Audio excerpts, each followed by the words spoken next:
Ô, Gabriel, para fechar contigo, o que você achou aí dessa partida, esse jogo em que o Cruzeiro consegue 3 pontos, recuperação no Campeonato Mineiro? Ufa, hein, Gabriel?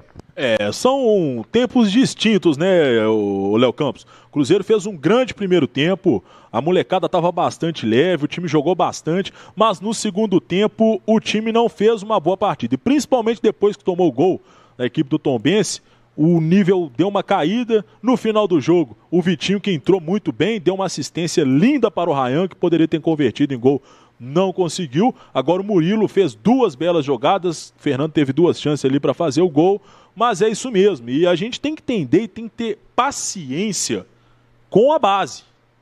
Nós temos que ter paciência.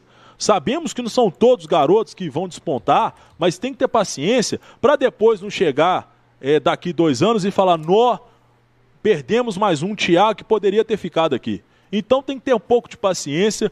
São meninos que vêm despontando, vêm apresentando o futebol, e eu tenho certeza que essa molecada vai evoluir muito, e gostei do que eu vi. O segundo tempo não foi bom, mas um primeiro tempo que de encher os olhos da garotada aí do Cruzeiro, viu, Léo Campos? Cruzeiro que venceu por 2-1, Cruzeiro que nesse momento inclusive assume a liderança do Grupo C, o grupo do Campeonato Mineiro, com 2 jogos. Próxima rodada, o Cruzeiro terá pela frente, sabadão, né? O próximo jogo do Cruzeiro, sábado às 6h30, Uberlândia, esse jogo no Mineirão, como já disse aí o Samuel, para convocar toda a turma. Próximo sábado, inclusive, a expectativa de ter um time mais robusto.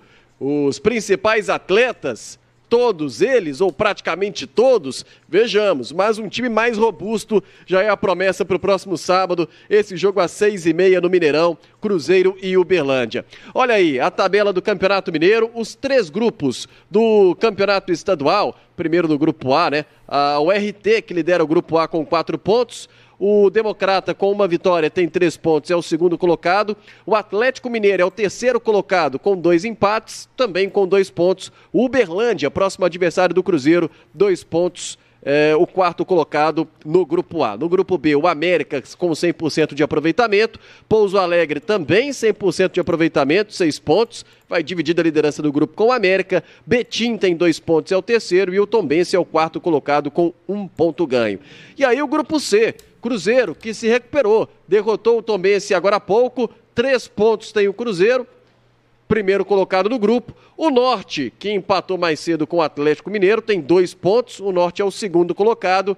Itabirito, que perdeu mais cedo para o Pouso Alegre, 3-1, e o Atlético, que perdeu para o RT, até agora Itabirito e Atlético não pontuaram. Pelo menos o cenário positivo para o Cruzeiro nesse grupo até agora, em valor, com 2 times que não pontuaram, o Norte com 2 empates, e o Cruzeiro com essa vitória hoje se recuperou, assume a ponta do Grupo C. É isso, em termos de classificação, o Cruzeiro tendo essa possibilidade, né, assumiu a ponta aí do Grupo C.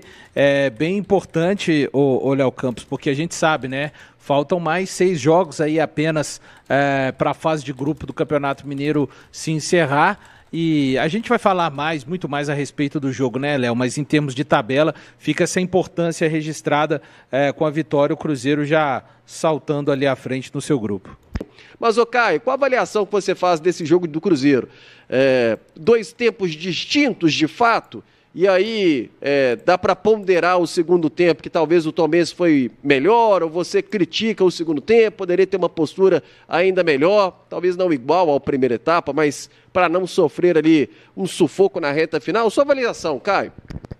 Léo, no geral foi um jogo correto do Cruzeiro. Era muito difícil manter o ritmo da primeira etapa, foi um primeiro tempo absurdamente alucinante do Cruzeiro, ainda mais considerando um jogo fora de casa, com um time alternativo e, claro, a segunda partida da temporada. O Cruzeiro foi muito bem em todos os sentidos, merecia até ter feito mais do que 2 gols, poderia perfeitamente ter feito 4-0 no Tombense. Todo o time conseguiu se comportar muito bem, o Cruzeiro foi forte para ocupar espaços, para recuperar bolas, para atacar, criou ótimas oportunidades e de várias formas diferentes, né? Pelos lados do campo, com o Cauã Moraes aparecendo, se associando bem com o Arroio, também por dentro, principalmente com o Japa, mas com o Rian chegando também, tendo ali uma boa presença do Chico da Costa em finalizações, mas também fazendo pivô. Enfim, foi um Cruzeiro muito completo na primeira etapa e que defensivamente se mostrou muito seguro. Agora,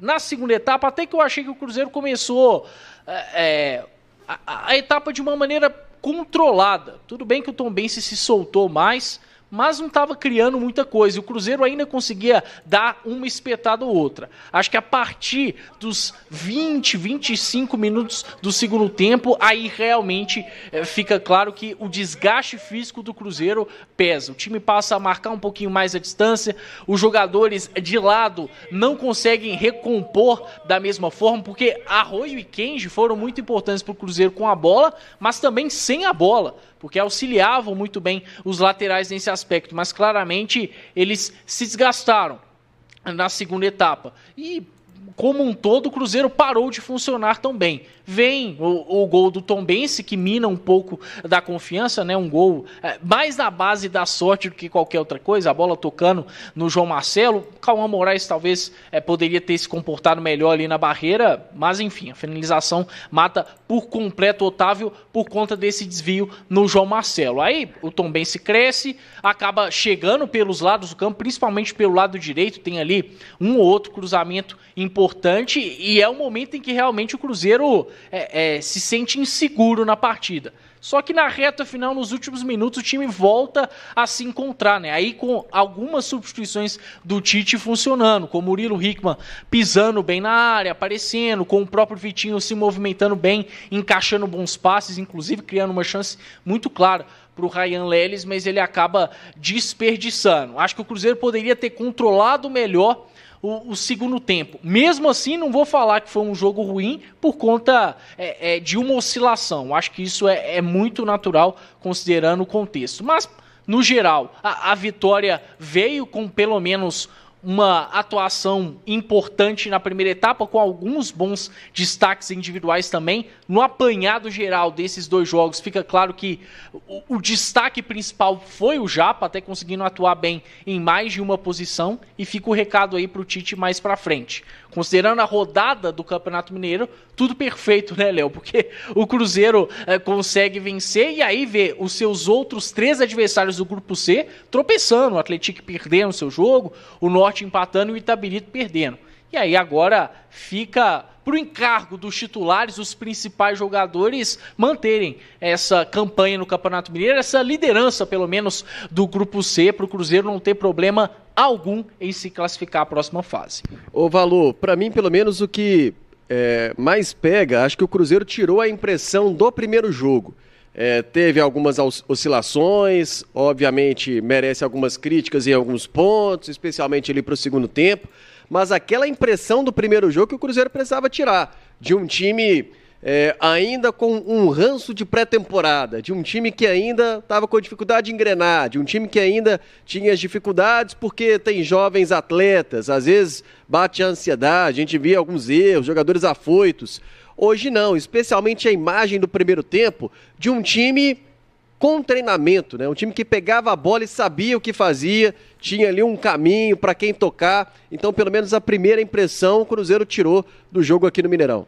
Ô, Léo, eu entendo o que você fala com relação a tirar a primeira imagem, mas quando eu olho para o primeiro jogo, tirando o placar, e é claro que o placar é super importante, não vou dar uma de Fernando Diniz aqui, né, que o resultado não importa, mas assim, quando a gente vai fragmentar aquele jogo, o Cruzeiro toma 1-0, quando não tinha acontecido nada no jogo, depois cria algumas circunstâncias no primeiro tempo mesmo com a dificuldade que o Caio Fábio falou a respeito do Cruzeiro, estar na área, o Cruzeiro cria possibilidades naquele primeiro tempo para empatar o jogo, tá? Não acontece isso, e aí depois quando toma o segundo, realmente a turma que é mais jovem, unindo-se o fator juventude, mas um time que tá no início da pré-temporada, aí sim o Cruzeiro cria uma dificuldade muito grande, o gol que o Cruzeiro faz contra o Pouso Alegre acaba sendo um gol até de bola parada. Bom, hoje parece que a turma conseguiu ter um pouco mais os ânimos no lugar, fisicamente. Me parece que o Cruzeiro teve uma pequena evolução, apesar das poucas sessões de treinos, mas isso acabou cobrando um preço à medida que o jogo foi passando. Não dá para dissociar 3 jogadores. O coletivo venceu, mas eu acho que 3 jogadores foram fundamentais, cada um na sua devida posição. Primeiro, o Japa, já super destacado, foi o craque Bulbo Energia aqui, e voltando a jogar como segundo volante, depois de um longo período, desde que o Fernando Seabra deixou o comando técnico do Cruzeiro, que ele, Japa, não teve a oportunidade de jogar assim, também contando com o período de lesão. O Arroio fez uma gigantesca partida pelo lado direito, uma gigantesca partida dentro do contexto, pessoal, todo mundo está sabendo que é Campeonato Mineiro, segunda rodada, Tombense, mas esse Arroio que a gente viu também fazer uma partida gigantesca há um mês atrás em uma semifinal de Copa do Brasil. E a presença do Chico da Costa. Por que a presença? É verdade, alguém vai falar, Valu, ele teve nenhuma finalização dentro da área, finalizou uma de fora da área, mas a gente vê um Chico da Costa, apesar de não ser um jogador veloz, neste jogo foi importante, ele gerou muitas tabelas, poderia ter feito um gol, inclusive, se o Rodriguinho consegue voltar o passe para ele no pé, ele teria uma condição de finalizar dentro da área, arrastou os zagueiros. Quando o Japa aparece com liberdade, como apareceu no segundo gol, é trabalho também sem bola de um centroavante que está empurrando a defesa para dentro da área para que o seu volante possa avançar. Claro, é o mérito do atacante e do volante que tem a capacidade de pisar na área, como pisou o Japa naquele segundo gol. Eu fico com o Cruzeiro, com sinceridade, fazendo um jogo, para mim, até superior ao que eu esperava deste Cruzeiro na segunda rodada do Campeonato Brasileiro. E aí estou falando em termos físicos, em termos técnicos, em termos de maturidade dos próprios jovens. A gente tem que lembrar que o Tite mexeu muito na equipe no segundo tempo e precisava mexer.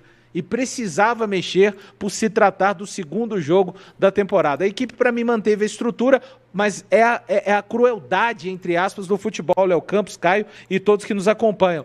O Cruzeiro coloca uma bola na trave aos 16 do segundo tempo, com o Cauã Moraes com um grande chute.